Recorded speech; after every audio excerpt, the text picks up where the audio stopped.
akatoko izao asaramanitra izao dia mitondra firarian-tsoa sy fankairezana ho an'ireo vehivavy tantsaha manerana an'i Madagasikara, indrindra fa ny Femme en Action Rurale na ny Farma, ireo mpikambana Farma aty amin'ny distrika Mandoto. Izay tarehan'ny Ramantoa Ravony Arsoa Antanirina Lilia.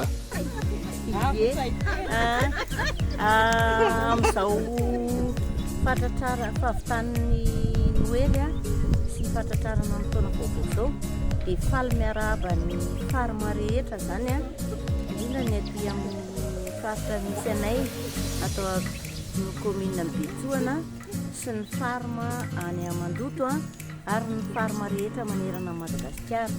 Engany mba ho taona zina ho antsika ty taona vaovao ty dia mba hitondra sosofoam-biazana ary fahasalamana ahafahana miatrika ny biby ary mba omby daholo ny asa aman'andraikitra tsirairay.